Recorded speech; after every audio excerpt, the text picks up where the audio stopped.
Merci de rester avec nous pour la seconde partie de New World Forum. Comme annoncé, nous allons parler du statut particulier des enseignants togolais. Vous savez, les députés togolais ont adopté vendredi une version consensuelle du statut des enseignants togolais. La question du statut a été l'un des sujets qui divise le gouvernement et les enseignants, qui alimentaient les mouvements de grève dans le secteur de l'éducation ces dernières années. Alors, question, est-ce que l'adoption de ce document va permettre de mettre fin définitivement à la crise? Nous en parlons avec deux invités, autant dire deux syndicalistes qui nous font l'honneur de venir au plateau cette semaine. D'abord, Yaovi Iletou Atouacha. Bonjour, Monsieur Atouacha. Bonjour. Vous êtes le coordonnateur de la C7, coordination des syndicats de l'éducation du Togo. Effectivement. Avec vous, Haïté et C. Abaglo. Monsieur Abaglo, bonjour. Bonjour. Monsieur, vous êtes le secrétaire général de la Fédération des syndicats des travailleurs des enseignements du Togo, FESENTET, et porte-parole des fédérations siégeant au cadre permanent de concertation. Vous êtes 7 fédérations au total, hein? Bien sûr. D'accord. On va commencer avec un titre de la presse. C'est sorti hier. Les enseignants togolais sont désormais particuliers. Monsieur Atouacha, vous vous en réjouissez? En tout cas, ce titre, par rapport à ce titre, il y a des précisions à donner. Est-ce qu'il veut dire que le statut particulier est déjà adopté? Grand point d'interrogation. Et dans tous les cas, nous disons qu'il y a eu un pas qui a été franchi par rapport à ce document, parce que à la rentrée, l'une de nos revendications était qu'on puisse prendre en considération les amendements que nous avons eu à apporter lors de la lecture de ce document-là. Et vu qu'on ne s'entendait pas avec le gouvernement, suite au mouvement, il a été décidé qu'il faudrait qu'on cherche une troisième personne qui puisse nous départager. Et le gouvernement a trouvé que nous pouvons aller amender ce document-là au niveau du Parlement. Donc ça a fait objet d'un point du protocole d'accord. Il faudrait que nous puissions situer les gens et clarifier, je ne sais pas, sur un certain nombre de points qui prêtent confusion. Il y a le protocole d'accord que nous avons signé et dont nous sommes d'accord par rapport aux termes. Et dans ce protocole d'accord-là, un des points, c'est que nous allons, au niveau du Parlement, nous aider des députés pour apporter les amendements qu'il faut. Voilà ce qu'on a fait la semaine passée. Et nous nous réjouissons parce que le travail s'est bien déroulé. Maintenant, la question est de faire en sorte qu'on puisse faire un procès verbal relevant les points sur lesquels les discussions ont tourné. Et nous allons veiller à ce que ces points-là puissent être pris en compte dans le document final. Donc, on peut dire que le plus difficile est déjà fait, étant donné que les facilitateurs, entre guillemets, les parlementaires togolais, ont validé le document. Est-ce qu'il faut dire ils ont aidé à ce qu'on puisse intégrer les amendements avec leur expertise? Maintenant, ceux-là qui sont chargés d'adopter le document, c'est les ministres. Ça doit faire objet d'une décision ministérielle, d'un arrêté pour que le document puisse être en vigueur. Voilà. Alors, M. Baglo, comment vous appréciez ce chemin parcouru? 90% du travail est fait, on peut dire que c'est déjà conclu, l'affaire est dans le sac. Dire que l'affaire est dans le sac, je crois que c'est d'aller trop vite en besogne. Comme le camarade Atou vient de le dire, un grand pas a été franchi depuis que ce passage à l'Assemblée nationale a été franchi. Et comme il venait de le dire, nous n'étions pas au Parlement pour faire adopter le test, comme les journalistes et les presses l'ont publié. Le test n'est pas encore adopté. Il y avait eu un travail, parce que ce sont les enseignants, ou alors le gouvernement avait mis sur pied un comité de rédaction. Le comité a rédigé le test. Le test est passé au groupe de travail, mis sur pied par le Premier ministre. Nous avions travaillé le test là. Maintenant, au cours de ce travail-là, il y a certains points qui prêtent, dont l'interprétation prête à confusion. Maintenant, Vous savez que les parlementaires sont les faiseurs de loi et qu'ils sont experts en la matière. Donc, s'il faut s'adresser à quelqu'un pour nous aider à avoir le même entendement, la même compréhension du texte, le bon sens veut qu'on aille vers ces gens-là. Et c'est ce qu'on avait fait dans les 2 jours, comme il venait de le dire. Maintenant, les parlementaires ne peuvent pas voter le texte juste parce que ce n'est pas un statut spécial, c'est un statut particulier. Les parlementaires ont pour rôle de voter, par exemple, le statut général de la fonction publique. Maintenant, de ce statut général de la fonction publique découle maintenant les statuts particuliers. Donc, le statut particulier se vote par voie réglementaire, c'est-à-dire au Conseil des ministres. Donc, maintenant que le travail est fait, déjà demain, demain, les parlementaires et les représentants des fédérations, plus la CZ, les représentants de la CZ vont se mettre ensemble pour rédiger un PV. Un procès verbal. Un procès verbal. À l'issue de cela, maintenant, le texte va passer au Conseil des ministres. Et au Conseil des ministres, maintenant, ils vont prendre un décret pour que le texte puisse se mettre en application. Donc, comme vous venez de le dire, un grand pas a été franchi. Et donc, ce n'est que question de jours et les enseignants peuvent se réjouir que très bientôt, ils auront leur statut particulier. Donc, maintenant, la balle est dans le camp du gouvernement. C'est à toi, Tchon. Effectivement, la balle est dans le camp du gouvernement, puisque dans tous les cas, il y a un délai. Et dans le protocole d'accord, il y a des délais pour essayer d'effectuer chaque tâche. Et pour le compte du statut particulier, c'est un délai de 3 mois après la signature du protocole d'accord. Et donc, s'il faut compter les 3 mois, nous disons pratiquement avant la rentrée, il faudrait que les enseignants puissent avoir leur statut particulier. Au fond, pourquoi un statut particulier pour les enseignants? Pourquoi vous tenez tant à ce statut? Comme vous l'avez dit, c'est un statut particulier parce que notre profession est particulière. Et nous avons des spécificités dans notre métier dont il faut, avoir un document qui puisse clarifier un certain nombre de choses. Et la grande question qu'on se pose, c'est quoi le statut particulier? Au fait, dans le statut particulier, nous avons des dispositions d'ordre général pour régir le fonctionnement de notre métier, des dispositions spécifiques liées à chaque corps au sein du métier. On a des obligations et des sanctions, on a des droits et des avantages, on a des dispositions transitoires et puis il y a des dispositions finales.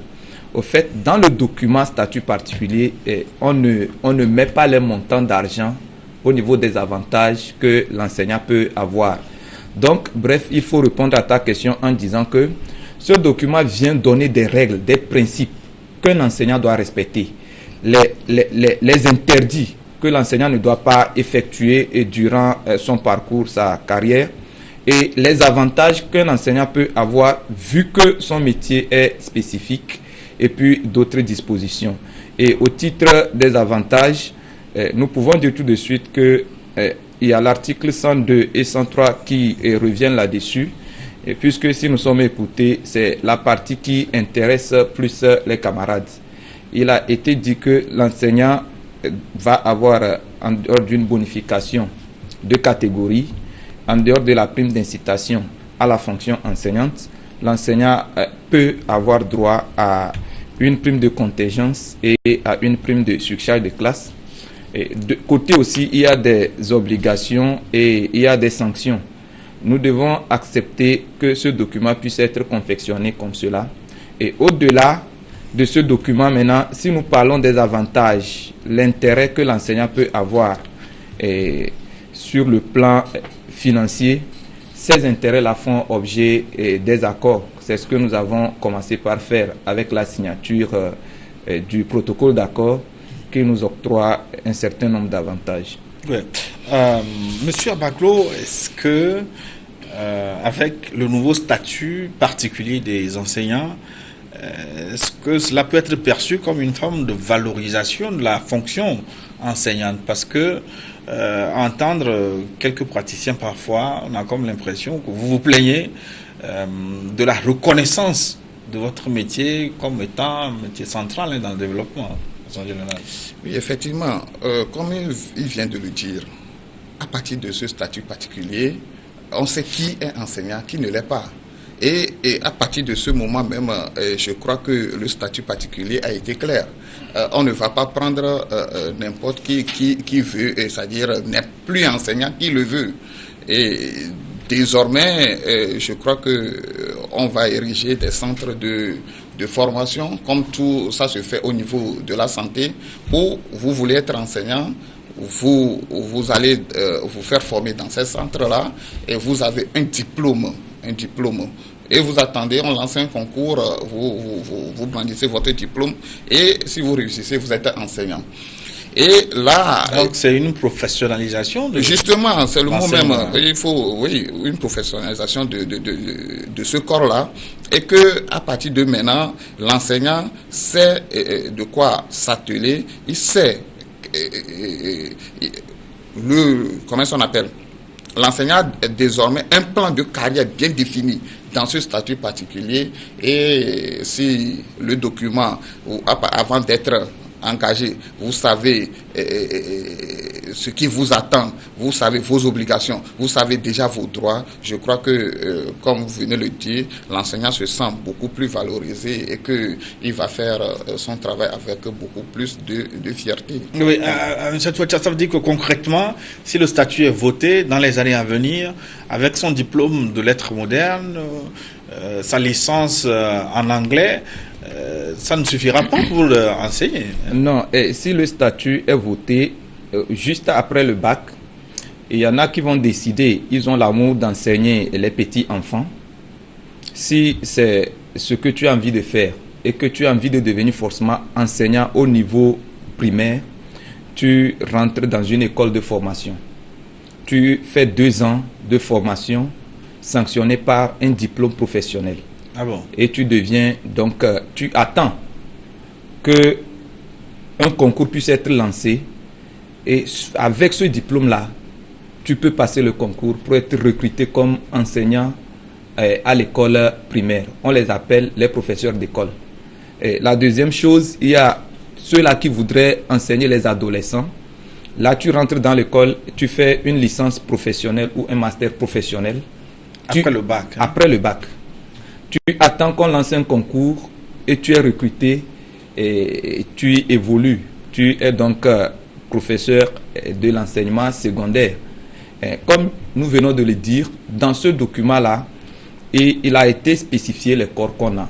Donc, en dehors des professeurs d'école, les professeurs d'enseignement secondaire, nous avons les professeurs formateurs des professeurs qui sont régis par le document.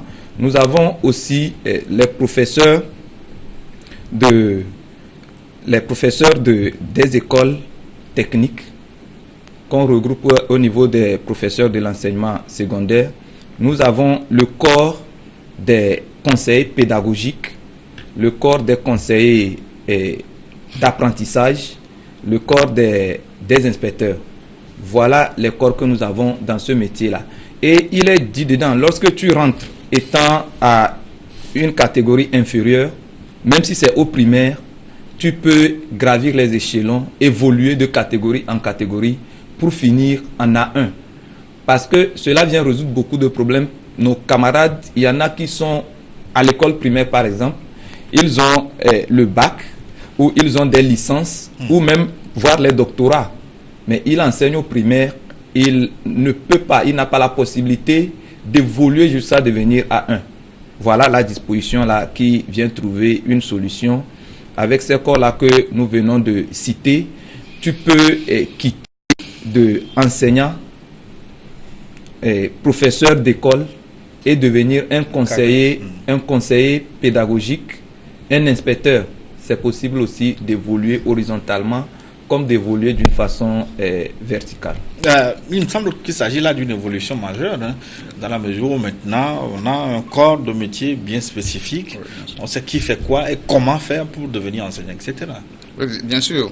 Maintenant, il y a vous avez demandé entre-temps si après votre licence en lettres modernes ou en anglais là, est-ce qu'il faut... Bon, je crois que même pour les universités, hein, on nous a promis.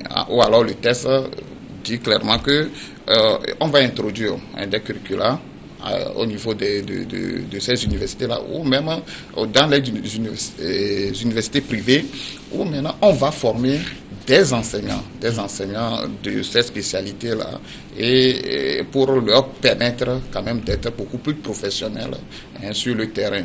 Donc ceux-là, par exemple, qui vont sortir avec un master ou un doctorat, peuvent toujours intervenir au niveau de nos lycées comme professeurs des lycées. Voilà. Mais bon, si on suppose que ce statut particulier va être comment on dit, appliqué cette année, va être voté par le gouvernement. Il faudra combien d'années pour passer à son application? Parce que tout ce que vous dites là, ça ne peut pas se faire du jour au lendemain à Touacha. C'est pourquoi il y a des dispositions transitoires. Ça ne peut pas être fait du coup, je ne sais pas, avec un bâton magique, résoudre tous les problèmes que nous avons. Mais le document va être pris comme arrêté lors du Conseil des ministres et peut-être promulgué par le président de la République. Et maintenant, au niveau du ministère, les dispositions vont être prises par arrêté ministériel pour mettre en application certains articles du document d'abord. Et au fur et à mesure, vous allez voir que la globalité du document va trouver sa place et son application. Et c'est dire que actuellement, tous les corps que nous avons, il a été dit là-dedans, ceux qui sont de la catégorie B et C, ces corps vont continuer par évoluer conformément au test du statut général. Vous comprenez? Et malgré ça, ils peuvent aussi passer des examens professionnels pour accéder à une catégorie supérieure. Donc toutes les dispositions sont prises pour que le document, même vu le temps que ça mettra avant qu'on ne puisse mettre en application certains points, que le fonctionnement du système ne puisse pas être bloqué parce qu'on a voté un document. Voilà. Qu'allons-nous faire maintenant de ceux qui sont dans l'enseignement depuis des années mais qui n'ont pas reçu de formation? Avec l'entrée en vigueur du statut particulier, ceux-là vont-ils être réintroduits dans l'école pour des formations ou qu'est-ce qui est prévu pour eux? C'est-à-dire ceux qui sont déjà sur le terrain. Ceux qui sont déjà en fonction. Non, de temps en temps, même avant ce statut, il y a de ces formations transversales qui se font sur le terrain, où de temps en temps, par unité pédagogique, les inspecteurs regroupent les enseignants pour leur donner certaines formations pour relever un tant soit peu leur niveau. Maintenant, tout à l'heure, il disait que pour ceux du primaire, ils doivent passer forcément par les ENI, les écoles des instituteurs, et ceux du secondaire doivent passer obligatoirement par les ENS, écoles supérieures, écoles nationales supérieures. Voilà. Maintenant, on peut quand même, parce que ce n'est pas exclu, on peut quand même organiser ces genres de formations-là où on fait passer ceux qui sont déjà sur le terrain pendant les vacances, ne serait que pour 1 mois ou 2 mois, dans ces centres-là, pour remonter un peu leur niveau. Ça peut se faire. Et ça se faisait même dans le temps. Ça se faisait où on vous envoie à l'ENI, vous passez 1 mois, et on vous donne des mais est-ce que ça ne va pas poser de problème? Est-ce que vous ne vous sentirez pas dérangé, vous qui êtes déjà sur le terrain? M. Touacha, demain, quand les tests seront appliqués et que autour de vous, vous aurez des enseignants qui auront leur diplôme, eux, ils vont brandir leur diplôme, peut-être ils les afficheront dans les salles de classe, ils diront, voici, nous sommes les enseignants. Vous, dans ce cas-là, quel diplôme allez-vous présenter? Qu'allez-vous dire à vos élèves? C'est une raison pour que nous puissions refuser les réformes ou bien pour que nous puissions refuser que le système puisse avancer. Si ça ne peut qu'aller à l'avantage des élèves que nous formons, et nous estimons que nous n'allons pas en vouloir à nos jeunes frères qui vont rentrer dans le métier avec des diplômes professionnels. Ce n'est pas possible. Mais de là, est-ce que nous sommes laissés sur les carreaux? Nous disons non. Il y a des dispositions pour que nous puissions continuer par évoluer normalement dans notre métier. Mais ce qu'il faut retenir, vous avez raison, parce que le document là va disposer pour l'avenir. c'est dans le futur que les gens vont respecter ces dispositions-là, étant dans le métier. Il y a des dispositions, par exemple, pour entrer dans le métier, c'est clair que tu dois avoir un diplôme professionnel. Et nous qui sommes dans le métier déjà, nous allons nous professionnaliser aussi. Voilà. Pour compléter un peu, je crois que ce problème-là ne va pas se poser. Parce que déjà sur le terrain, nous avons plusieurs catégories d'enseignants. Il y a certains qui viennent des ENI, certains qui viennent des ENS. Et puis, il y a aussi ceux qui sont pris par un concours direct. Un concours direct, les CREA par exemple. CREA, ils ne se sont passés par des centres de formation, mais il n'y a pas de problème sur le terrain. Donc nous sommes ensemble. Alors qu'en est-il de l'enseignement privé? Est-ce que ce statut particulier concerne aussi ceux qui vont intervenir dans le privé? Bien sûr. Bon, il y a certaines dispositions qui ne les concernent pas. Maintenant, la toute première disposition qui parle de qui peut être enseignant. Je crois que pour ceux-là du privé, que ce soit le privé conventionnel ou privé laïque, tout ça là, je crois que à partir de ce document-là, eux aussi ne vont pas recruter n'importe qui pour venir enseigner, parce qu'on parle de tous les fils du pays. Alors, c'est cette chance-là qu'on va former, c'est-à-dire ceux qui vont sortir de ces écoles-là et qui ne seront pas encore recrutés, ils sont là, ça constitue quand même des réserves. Des réserves dans lesquelles on peut quand même piocher pour venir enseigner dans ces écoles privées-là. Donc, à partir de ce document, je crois que l'autorité, en charge de l'éducation sera beaucoup plus regardant dans les recrutements, même au niveau des privés. Justement, qui va faire ce contrôle? Dans certains corps de métier, par exemple, je veux parler des huissiers de justice, des architectes ou des avocats, il y a un ordre qui veille au respect de leur statut. Donc, au niveau des enseignants, comment allez-vous vous organiser pour que ce statut soit appliqué, notamment pour créer une frontière, pour qu'il y ait une identité de votre profession? Oui, vous savez, dans le processus de création des écoles privées, il y a des dossiers qu'on constitue. Et une fois que nous aurions des enseignants professionnels formés, sortis des écoles d'enseignement, c'est ces personnes-là qu'on va recruter, même au niveau des privés, comme enseignants dans ces écoles-là. Vous allez constater, tu ne peux pas créer une structure sanitaire et aller te dire pour avoir une marge conséquente, tu vas recruter celui que tu veux. Oui, tu vas recruter souvent, vous avez dit souvent, mais pas que. Tu vas recruter quelqu'un qui est sorti d'une école et qui puisse être à même de faire la tâche pour laquelle tu recrutes la personne. Ici, ça se fera comme ça. Le ministère va prendre des dispositions pour faire des contrôles avant de donner des agréments. Mais ça a fait objet de discussion. Aujourd'hui, lorsqu'on va appliquer le document, ne va pas être enseignant qui veut. Et à ce que même les écoles privées puissent donner un enseignement de qualité. Parce que quoi qu'on dit, c'est les Togolais que nous formons nous tous. Est-ce que ce statut particulier, quelque chose va changer dans l'enseignement? Est-ce qu'il y aura un saut qualitatif au Togo? Ça c'est clair. C'est clair qu'il y aura beaucoup de choses vont changer. Parce que pourquoi ça va changer? Parce que vous aurez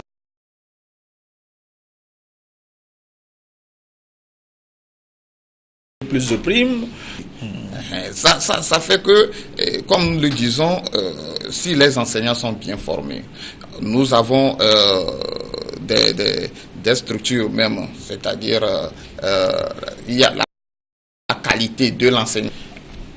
Je crois que ce qu'on aura à donner au enseignement sera sans doute un enseignement de qualité. Donc, ce qui va faire que nous n'allons plus peut-être dans les années à venir nous plaindre de baisse de niveau. Et puis, vous savez, ce document-là vient résoudre aussi les problèmes de grève, les problèmes de primes, tout ça là. Et si nous sommes, ces problèmes-là sont réglés, vous convenez avec moi que les élèves seront beaucoup plus en classe et que les cours vont se passer normalement et les années seront beaucoup plus normales que ce que nous avions connu dans le temps. Okay. J'ai vu tout en quoi ce statut particulier des enseignants constitue un outil pour l'amélioration de la qualité de l'enseignement au Togo.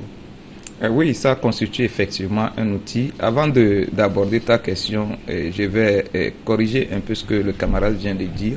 Le document particulier en lui seul ne résout pas le problème des grèves, vous savez. L'enseignant a d'autres problèmes qu'il faut peut-être lister ici. Mais le document, nous avouons que c'est un document qui va permettre de professionnaliser le métier. Que tu es formé avant d'être lancé sur le terrain. Tu fais une formation de 2 ou de 3 ans. Mon frère, c'est que tu vas maîtriser les outils, tu vas maîtriser ton métier. Et là-dedans, lorsque tu rentres dans le métier et tu connais ton plan de carrière, tu sais comment tu vas évoluer. Il y a des choses que tu vas chercher à améliorer pour évoluer normalement. Et plus loin, lorsque nous avons la compétence qu'il faut, nous avons la formation qu'il faut, c'est les élèves qui bénéficient de ces atouts-là, de ces acquis. Alors, nous finirons par avoir des élèves bien formés et ces élèves-là vont agir pour que le pays puisse se développer comme cela se doit. Voilà. Oui, mais je ne comprends pas, mon camarade. Quand il me dit que tu rentres dans le métier, tu connais le plan de carrière que tu vas suivre, et tu sais comment est-ce que tu vas évoluer. À chaque fois, tu as la possibilité de passer des examens professionnels où tu peux évoluer verticalement ou horizontalement ou verticalement. Alors, qu'est-ce qui peut amener encore de grève? Oui, justement, la question est posée. Avec ce document, justement. Oui, ça vient régler tout. Parce que c'est ce que nous avons clamé. Si nous avons un statut particulier, ça voudrait dire que notre profession est réglementée et chacun sait comment s'y prendre. Donc, s'il me dit, je suis désolé, s'il me dit que après ce document, peut-être nous ne disons pas les mêmes choses forcément. Le document en soi ne vient pas régler les problèmes de mouvement de grève. C'est ce que je dis. Le document est un document qui régit le fonctionnement. Maintenant, ceux qui sont en charge de mettre les dispositions de ce document-là en application doivent le faire de manière à ce qu'il n'y ait pas ces problèmes de mouvement de grève. En tout cas, notre souhait, c'est que si le statut est appliqué correctement, ça veut dire que ça évite les grèves. Ça évite les grèves. Oui, mais il y a d'autres dispositions aussi qu'il faut ajouter au fait que nous pouvons éviter les mouvements de grève. Dans d'autres pays, on ne va pas dire qu'il y a mouvement parce qu'il n'y a pas de statut particulier. Si vous consultez dans les pays qui nous entourent, malgré qu'il y a le statut particulier, il y a le mouvement de grève. C'est vrai et je comprends son idée. Le souhait de tous, c'est que nous puissions sortir de ces engrenages de mouvement de grève. Voilà. Maintenant, je revenais pour dire ceci. Le statut particulier, la seule, ne fait pas tous les points du protocole d'accord. Est-ce qu'on se comprend? Dans le protocole d'accord, il a été dit qu'on va organiser un concours pour les EV. Aujourd'hui, les EV mettent la pression parce qu'on commence par signer des contrats à ceux-là qui devaient partir à la retraite. Si ces gens-là... Les enseignants volontaires. Les enseignants volontaires. Donc, il est dit dans le document qu'on va lancer un concours et vivement qu'on puisse aller vers là et donner des précisions par rapport à ces concours-là. Et plus loin aussi, il est dit qu'il devait être octroyé une somme de 1 milliard pour le compte de 2018. C'est juste un rappel pour dire que au-delà du statut, il y a des dispositions qu'il faut prendre pour que la calmie tant souhaitée puisse régner dans le système. Je ne sais pas si on se comprend. Est-ce que vous êtes compris? Parce que finalement... Oui, non, c'est-à-dire que... non, je le comprends aussi. Dans le protocole d'accord, il y a certains points quand même qui méritent d'être réglés très rapidement. Et puis, heureusement que ces points-là même prévoient les dates auxquelles on devait les régler, ces points-là. Alors, donc, je crois que il a raison. Très bientôt, on a même commencé par trouver solution à certains points. Déjà, on nous a dit dans le document. Tu parles comme si tu es gouvernement. On nous a dit dans le document que ce test-là du statut, le projet du statut particulier va passer au Parlement. C'est dans le protocole d'accord que ça a été inscrit, ça a été fait. Oui, je vous vois on nous a dit que bien enthousiaste, ça veut dire que pour vous aujourd'hui, l'horizon est dégagé. Il n'y a plus de nuages. Vous pensez que... Bon, il faut être positif dans la vie. Moi, je suis très optimiste et je sais que non. Mais malgré votre optimisme, il y avait eu beaucoup de grèves. Il n'est pas l'émetteur de ces grèves-là. Non, le souhait, comme il le dit, c'est qu'il y a des points du protocole d'accord que nous voyons être réalisés. Il a été dit qu'on mettra sur pied le comité de suivi. Le comité de suivi s'est réuni déjà une fois. Il a été dit qu'on va faire passer le statut particulier au Parlement pour amendement. C'est vrai, le statut particulier est passé au Parlement. Les députés que je salue ici ont donné leur expertise. Il va être pondu des relevés de conclusion pour que nous puissions intégrer ces amendements-là pour améliorer le document. Mais je dis qu'il y a d'autres points. Et notre objectif, c'est que le gouvernement puisse être dans l'élan là de réaliser des points sans qu'on attende qu'il y ait des mouvements avant que l'on aborde ces points-là. Voilà un peu ce que nous tenons à dire. Bon, maintenant, parlez-nous un peu de ce qui pose parfois problème, votre base. On se rend compte que quand vous signez les documents, les responsables sont d'accord, mais après, quelques jours, on nous revient, nous dit que la base a désapprouvé le travail qui a été fait. Cette fois-ci, est-ce que votre base a approuvé ou est en phase avec le statut, le projet de statut qui a été revisité par l'Assemblée nationale? Généralement, quand nous signons de ces documents-là, comme le protocole d'accord, le statut particulier, il y a certaines dispositions, la compréhension de certaines dispositions, de certains articles qui posent problème. Justement, c'est pour éviter ces confusions-là que le test est passé par l'Assemblée nationale pour que nous tous, que ce soit au niveau des fédérations d'abord, quand je parle des fédérations, j'inclus bien sûr la CZ, c'est-à-dire au niveau des organisations syndicales, les premiers responsables que nous sommes, nous puissions avoir une même compréhension. Et si nous avons la même compréhension, ça voudrait dire que sur le terrain, nous allons communiquer de la même façon. Et si nous communiquons de la même façon, la base aura la même compréhension. C'est quand chacun y va de sa compréhension, chacun veut interpréter de sa façon que ça crée des polémiques sur le terrain. Maintenant que nous estimons, et ce qui est intéressant que je voudrais préciser ici, ce test du statut particulier, c'est un test général. Il y a des dispositions qui sont beaucoup plus générales, mais et ce qui est intéressant, comme je venais de le dire, les parlementaires ont promis que dans le procès verbal que nous allons rédiger ensemble, nous allons expliquer les points qui posent problème, où on ne peut pas mettre certains détails dans le document là, nous allons les éclaircir dans le procès verbal et chaque organisation peut avoir copie de ces détails-là. Et dans l'application, si on ne veut pas respecter, on peut toujours retourner vers eux pour qu'ils puissent appeler le gouvernement pour le mettre sur la bonne voie d'application. Voilà. Que dit votre base par rapport à ce projet de statut particulier? Vous savez, il y a un sérieux problème de communication qui se pose. Et au sorti du Parlement, après les travaux que nous avons eu à effectuer au Parlement, les médias, les presses, la façon dont la question est relayée, des fois il y a amalgame. Tantôt on dit les responsables syndicaux ne sont pas d'accord par rapport au protocole d'accord. Tantôt on parle du statut particulier à la place du protocole d'accord. Tantôt on parle du protocole d'accord à la place du statut particulier. J'ai eu, en tout cas avec mon organisation, beaucoup de personnes ont eu à corriger certains personnes de presse ces choses-là. La question c'est quoi? Nous sommes d'accord, nous avons signé le protocole d'accord. Et au sein du protocole d'accord, il y a plusieurs points. Et dont parmi, le statut particulier. dont les amendements à apporter au statut particulier. Et il est dit là-dedans que cela va se faire au Parlement.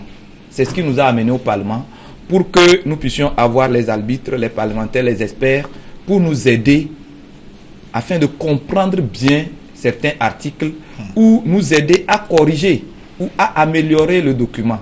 C'est ce que nous avons fait. Donc, il n'y a pas de confusion au niveau des responsables syndicaux. Nous savons ce que nous voulons. Et plus loin, quelqu'un qui n'a pas encore le statut particulier ne peut pas se dire qu'il n'est pas d'accord par rapport au statut particulier.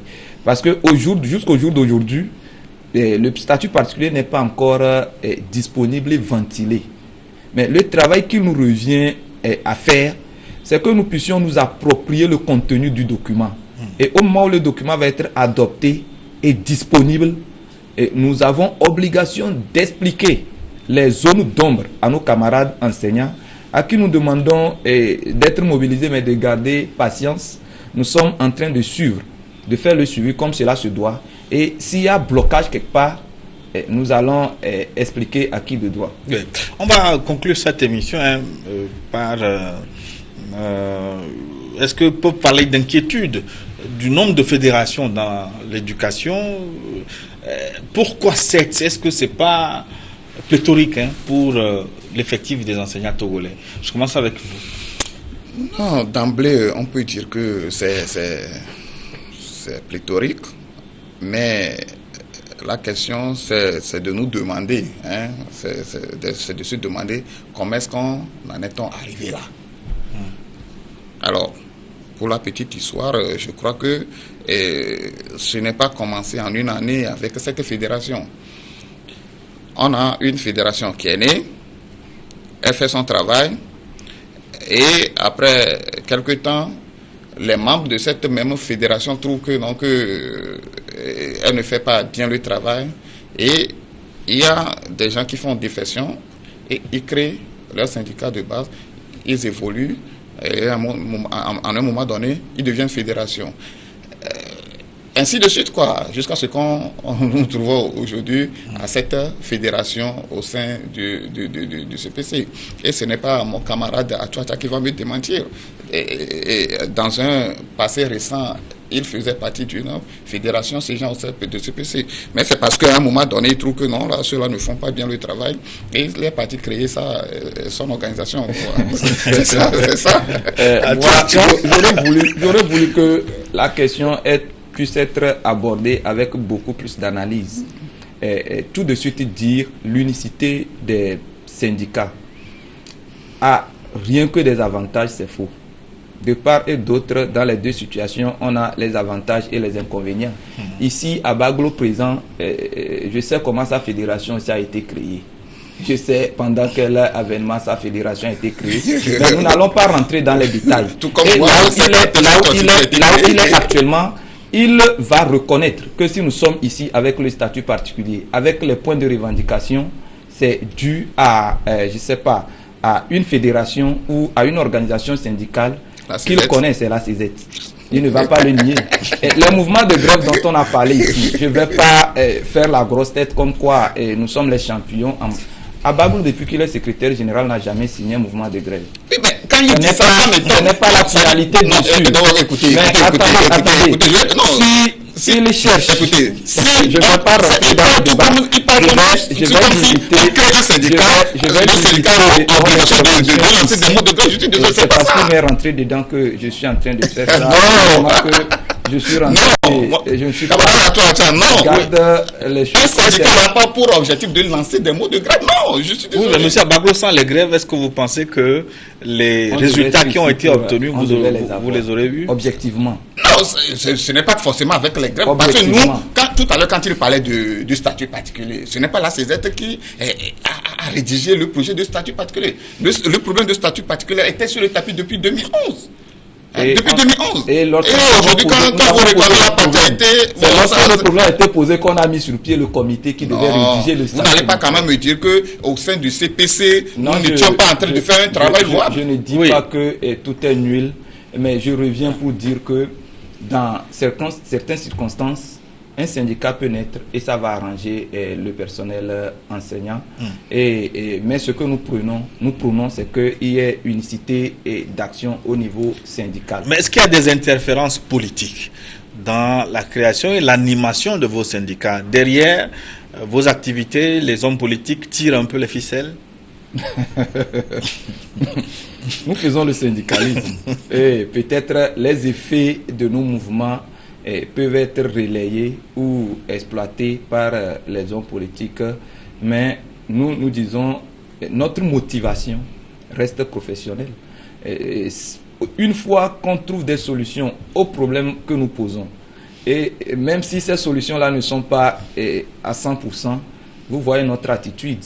Nous arrêtons les mouvements quand nous estimons ou nous jugeons que les solutions sont apportées.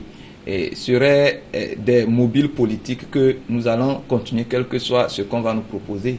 Et j'ai ici une fois dit, il n'est pas interdit à l'enseignant de faire la politique.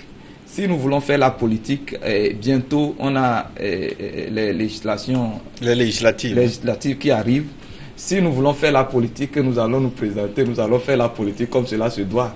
Là où Abaglo est, hier il était au Parlement, il a eu envie d'être parlementaire. Pourquoi pas? Et il peut alors faire la politique. Donc ce n'est pas interdit. Mais dire que nos mouvements ont d'autres mobiles, je m'inscris en faux. Peut-être au sein de votre fédération, la vôtre, M. Abaglo, est-ce que vous avez des affinités politiques? Non. Ici, comme il venait de le dire, un syndicat a pour rôle le bien-être, de chercher le bien-être de ses membres. Oui, ça c'est la définition du livre. Mais maintenant, non. Sur le terrain, est-ce que... Non, quelquefois les gens peuvent vous étiqueter par vos prises de position. Ça, je ne peux pas le nier. Et vous êtes souvent étiqueté comme étant... Non. Bon, vous savez quoi? Comme il venait de le dire tout à l'heure quand il parlait quand il disait que Abaglo n'a jamais signé un mot d'ordre de grève.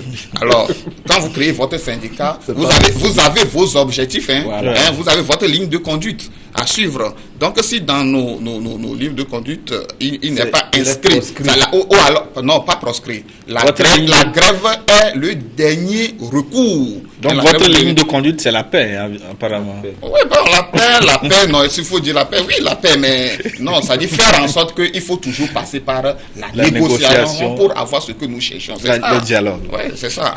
Merci beaucoup d'avoir animé cette émission avec nous. On a compris beaucoup plus sur le statut particulier des enseignants togolais. Merci, il est tout. Merci à vous et merci aux téléspectateurs. Merci. Oui, c'est moi plutôt qui vous remercie. Et donc, nous arrivons à la fin de notre forum de la semaine. Merci de votre aimable attention. Dans un instant, une nouvelle édition du journal sur votre chaîne.